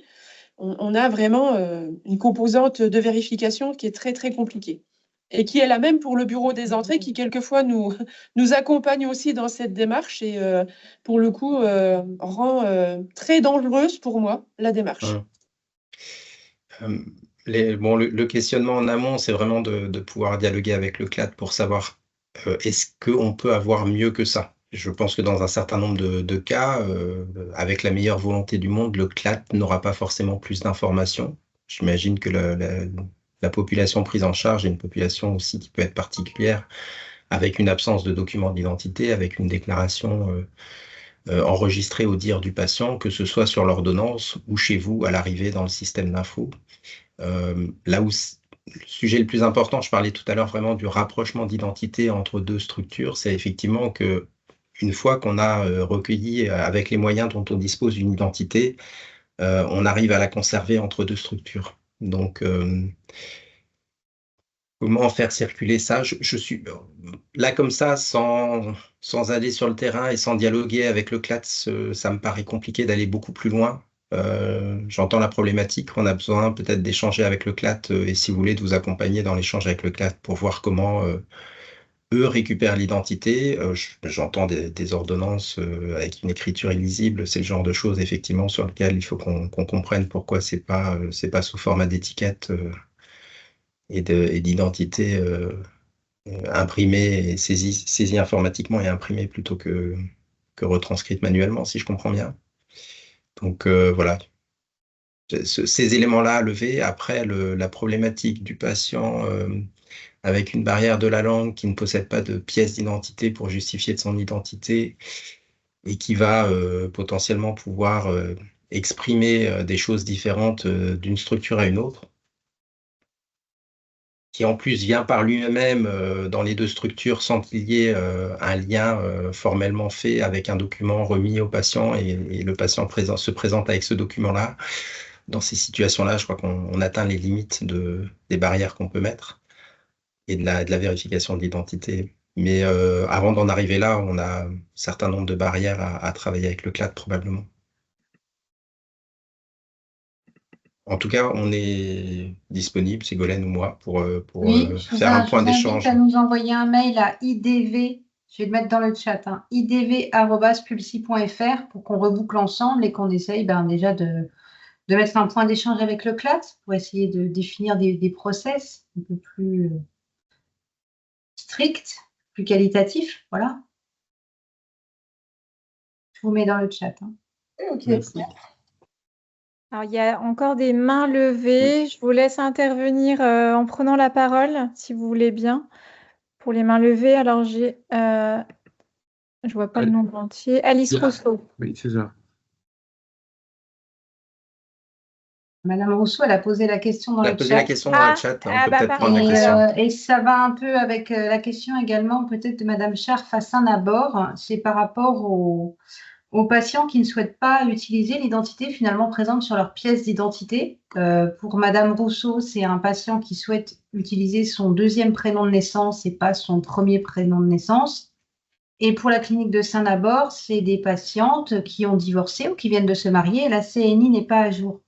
Donc moi, je vous rappelle que dans les traits stricts, il y a le nom de naissance et le prénom de naissance, mais que le RNIV a mis en place la notion de nom utilisé et de prénom utilisé justement pour faciliter le rapport soignant-soigné. Donc dans tous les cas, sur les papiers, il est nécessaire de renseigner nom de naissance, premier prénom de naissance, mais dans vos logiciels, nom utilisé et prénom utilisé doivent être, c'est des champs qui doivent exister où vos logiciels ne sont pas en conformité. Et c'est ces informations qui doivent être renseignées sur le dossier. Donc, si, Madame Rousseau, vous avez un patient qui souhaite être appelé par... Je vais vous donner un exemple bête, hein. Mon papa s'appelle Roland, mais tout le monde l'appelle Tim, et il souhaite être appelé Tim. Donc, en prénom utilisé, on va renseigner Tim. Mais ça n'empêche que sur les papiers, l'administratif, il restera toujours Roland.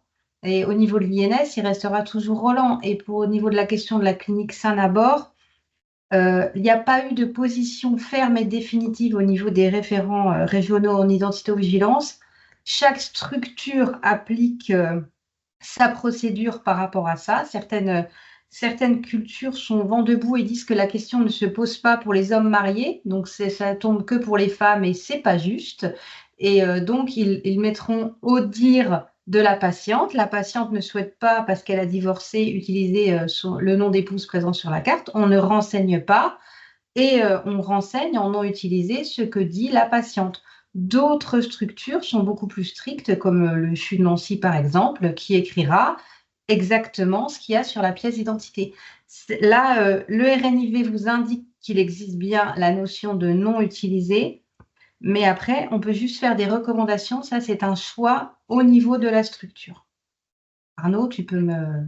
Le concept de non utilisé lui-même, quand on le prend pour ce qu'il est, il est vraiment sur les dires de la personne. Donc, il y a la pièce d'identité, il y a le nom de naissance, ça on le prend, c'est un variable, il n'y a pas de sujet. Et puis après, il y a le non utilisé. Est-ce qu'on prend d'office, de facto, en non utilisé, le nom marital s'il est présent sur la pièce d'identité pour expliquer la position des uns ou des autres et à la limite, enfin voilà, peu importe qui a quelle pratique. La raison derrière, c'est laquelle? C'est un critère de discrimination entre deux personnes. Donc le fait de dire en prenant le nom qui est mentionné en nom marital sur la pièce d'identité et en le renseignant comme non utilisé, ça m'apporte une information complémentaire que je suis capable de retrouver sur un document et qui peut être une information discriminante entre deux personnes. C'est le choix de certains établissements.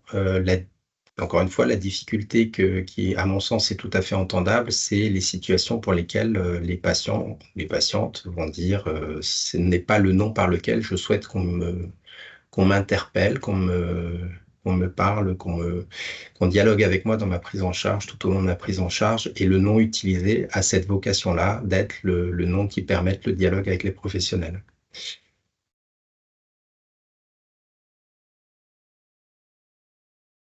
Je ne sais pas si ça répond bien à la question du côté de la clinique. Oui, bonjour, c'est la clinique Saint-Nabord. Bonjour. Alors nous, on retrouve le problème si on met en nom utilisé le nom marital, le problème s'il y a une commande de sang. Parce que l'EFS nous demande la photocopie de la carte d'identité et ne nous délivre pas de sang si nos étiquettes, enfin notre commande, ne correspond pas à la pièce d'identité.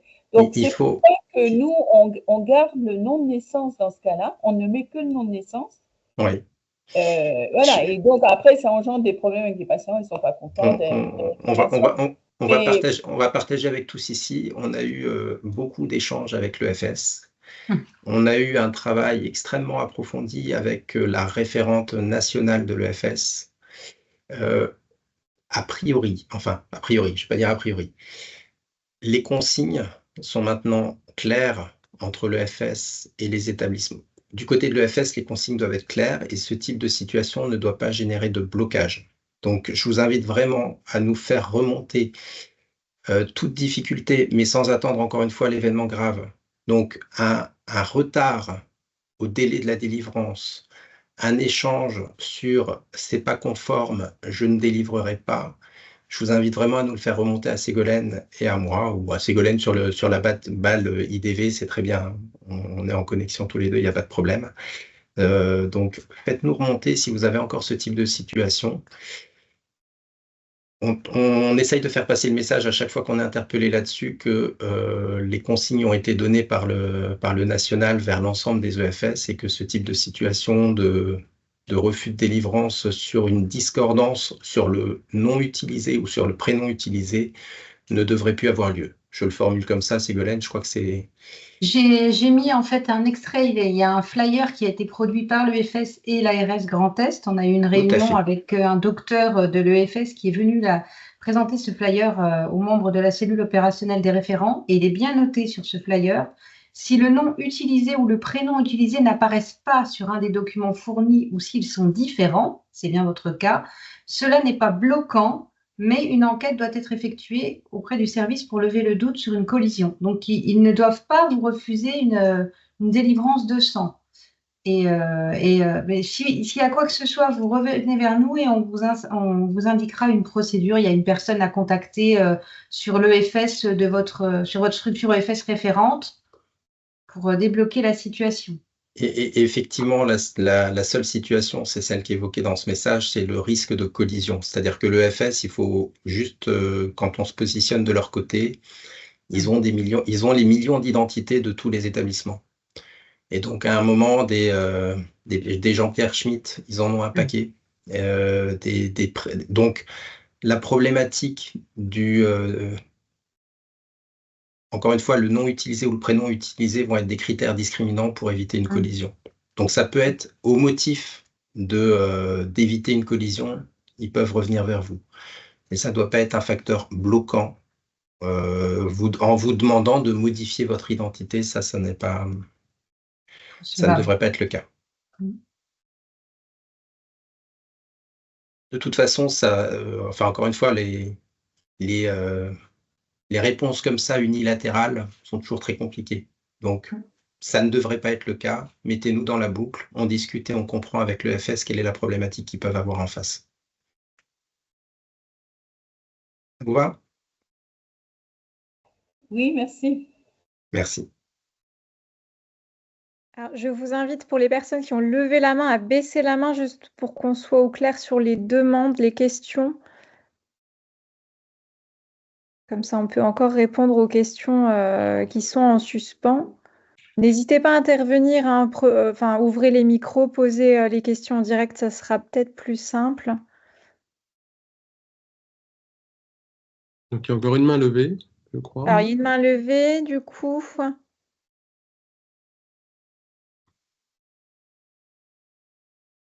Alors, du coup, c'est monsieur ou madame Héroldi, si vous voulez bien prendre la parole.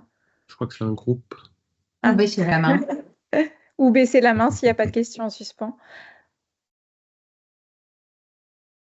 Tout à l'heure, on avait des mains pour répondre au quiz, donc peut-être que... Oui, c'est peut-être ça, du coup. C'est une main qui est restée. Voilà. Ah voilà, je pense que c'était... là, je vois plus de main levée. Je ne sais pas si... je fais le tour.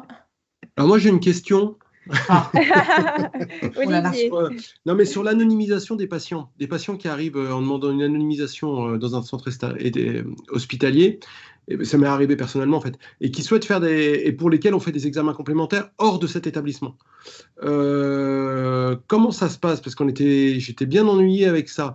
Le problème, c'est qu'ils vont avec leur nom qui leur a été donné à l'accueil, anonymisé, mais ils vont aller dans un autre centre. Doivent-ils y aller avec leur nom anonymisé? Qu'est-ce qu'ils doivent garder? Sous quelle forme reviendront les résultats? Alors, quand tu dis anonymisé, c'est quelle situation? Parce qu'il y en a très peu normalement. Il y en a peu, mais c'est des patients, par exemple en psy, qui demandent une anonymisation, qui demandent qui prennent un autre nom que leur nom habituel. Les deux seules situations d'anonymat reconnues, si je ne dis pas de bêtises, hein, c'est les accouchements sous X et les situations, les prises en charge pour sevrage. Ouais. Donc voilà. Ok. C'était le cas. C'était le cas. Donc une demande de la part du patient, hein, l'anonymat n'est pas obligatoire, c'est une demande de la part du patient. Ouais. Et alors, c'est la prise en charge. Il faudrait qu'on se replonge dans le détail là. C'est la prise en charge hospitalière qui est sous l'anonymat.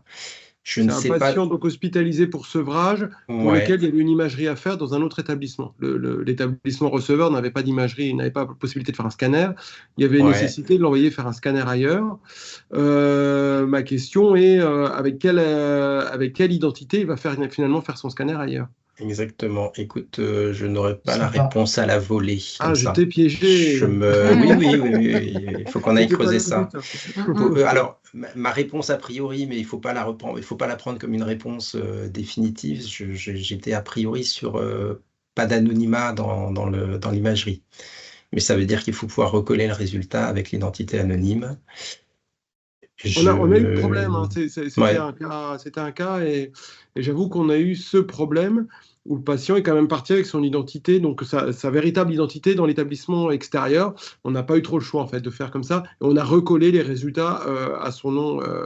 Mais fallait-il avoir les deux noms en tête pour les soignants, etc. Oui, tout à fait. Écoute, ce n'était pas le but en fait. Hein. J'approfondirai volontiers, parce que c'est toujours très intéressant. Mais j'ai pas la réponse immédiate. Pour en parler, parce que c'est vrai que c'était une problématique. Ça pourra peut-être faire le cas d'une fiche, d'un retour d'expérience, pourquoi pas, on en discutera. Ça élargit le sujet, je vois arriver dans la conversation sur les personnes populaires, les personnes VIP, pour lesquelles est-ce qu'on peut faire de l'anonymat? Alors, encore une fois, il y a le réglementaire et puis il y a la pratique. Point de vue réglementaire, il n'y a pas d'anonymat là-dessus.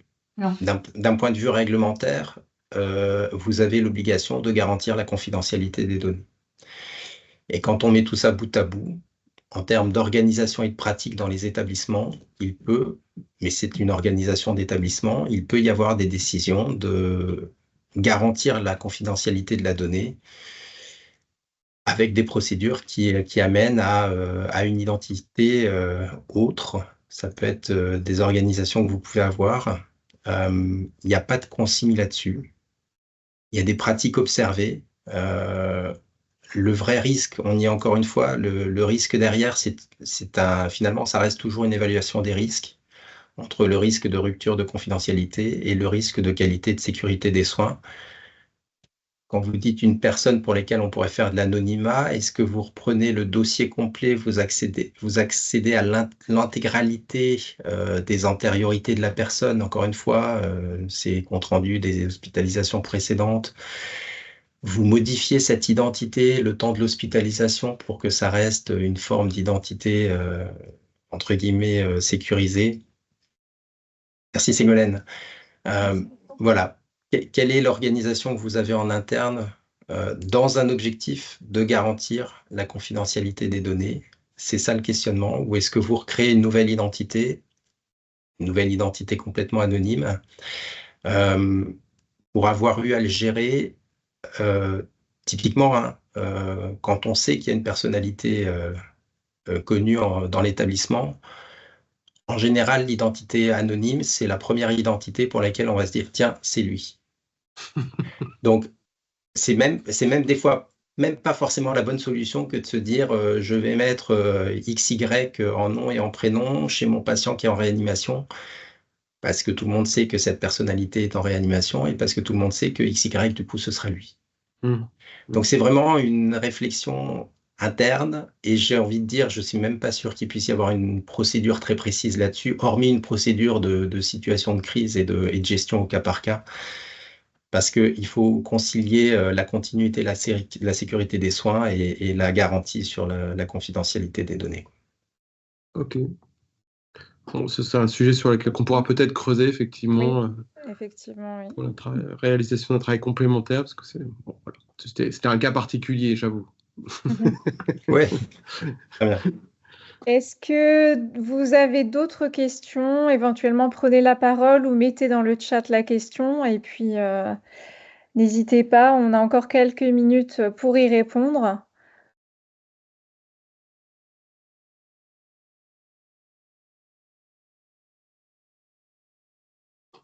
Apparemment, il n'y a pas d'autres questions, donc on va clôturer donc cette étape d'échange. Donc, pour rappel, donc l'outil qu'on vous a présenté, donc la carte mentale qui a été élaborée donc par la ICRA Grand Est en collaboration donc avec les établissements et Dr Étienne, est d'ores et déjà disponible sur le site internet et donc il y aura un replay puisque donc le webinaire a été enregistré. Donc aujourd'hui, donc le replay sera bientôt disponible également sur le site internet. On vous a remis sur cette slide comment nous contacter. On y a fait référence. Donc nous contacter, nous, la SRA, pardon, ou contacter, n'hésitez pas à contacter également la cellule régionale d'identito-vigilance pour vous accompagner sur tous vos questionnements en matière de pratique, de sécurisation de pratique. En tout cas, on vous remercie vraiment pour votre participation. N'hésitez pas à revenir vers nous si vous avez d'autres demandes complémentaires. Voilà, on va donc terminer ce webinaire. Merci Dr Étienne, merci Ségolène. Merci à vous. Pour votre participation également. Voilà, j'espère que ça vous a plu en tout cas. Je pense on va très probablement décliner ce webinaire version destinée au secteur médico-social avec l'outil également décliné pour ce secteur très prochainement. Donc voilà, n'hésitez pas en tout cas, si vous avez la moindre demande, à revenir vers nous. Merci beaucoup.